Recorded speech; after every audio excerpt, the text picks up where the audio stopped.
in Mark chapter 4, when the Lord Jesus, as you can see here, when the Lord Jesus calmed the storm. You remember the story? Let me read it for us again. The Bible says, on the same day when the evening was come, he, that is Jesus, said unto his disciples, let us pass over to the other side. And you remember the story? As they were going, there was a great storm, verse 37, of wind, and the waves beat into the ship so that it was now full.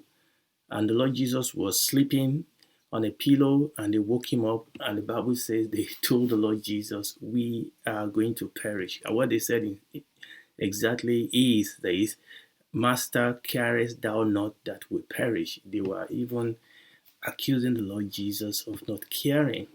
Obviously, we know the story. The Lord Jesus rose, he rebuked the wind, he said unto the sea, peace be still, and the wind ceased, and there was a great storm. Verse 40 is very important. The Bible says, he said unto them, why are you fearful? The Lord Jesus rebuked them. Now, the reality of the storm, the reality of the wind, the reality of the flood into the boat was real. Okay, the Lord Jesus was not rebuking them because of the reality of what they have to deal with. The problem is that the reality of the problem was bigger to them than the reality of the Lord Jesus Christ.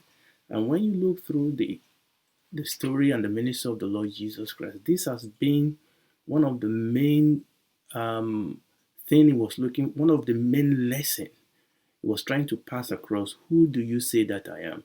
You see, yes, there was wind. Yes, there was storm, but there was Jesus. You see, the storm actually exposed their revelation and their connection and their reality with Jesus. You see, it is not how big the problem is. That's not the issue. It is how big your God is. The Bible says that he rebuked them and said, why are you so fearful? How is it that you have no faith? How is it that you have no faith? Faith in what? What is faith? What is the object and the subject of our faith? And I believe that this is the problem why we are struggling today in the church, because we have preached faith in a materialistic way. Faith, the focus of faith is always in the person of the Lord Jesus Christ, in the person of God, who God is, what he has done. And I believe these are some of the things, God helping us, will be going into in the broadcast on Monday, by the grace of God, the night special broadcast. Jesus rebuked them. Why were they fearful? It's because they have no faith. It's because here was Jesus. You see, oftentimes when people talk about faith, we are talking about faith, about receiving things.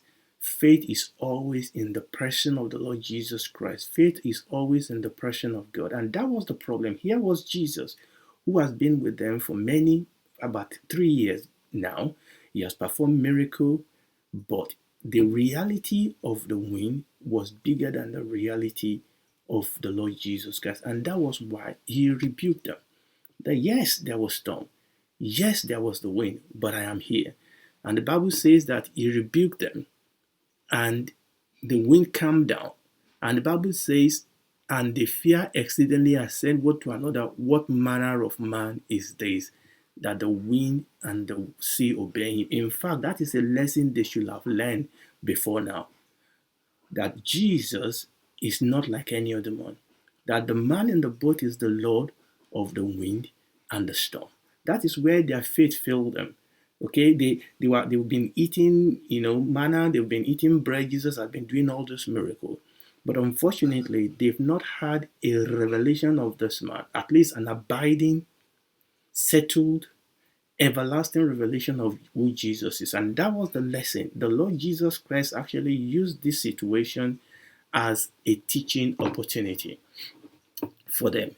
So what the Lord Jesus did is, he looked at this situation and said, you got it all wrong. It's not about the storm. Yes, the storm is there.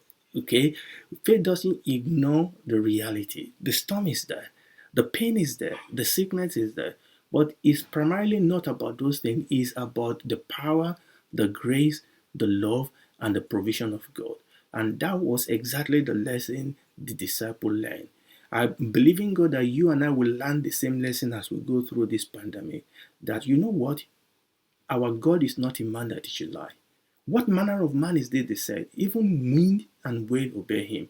Even in tough situations, there's grace for us to go through it. There's grace for provision.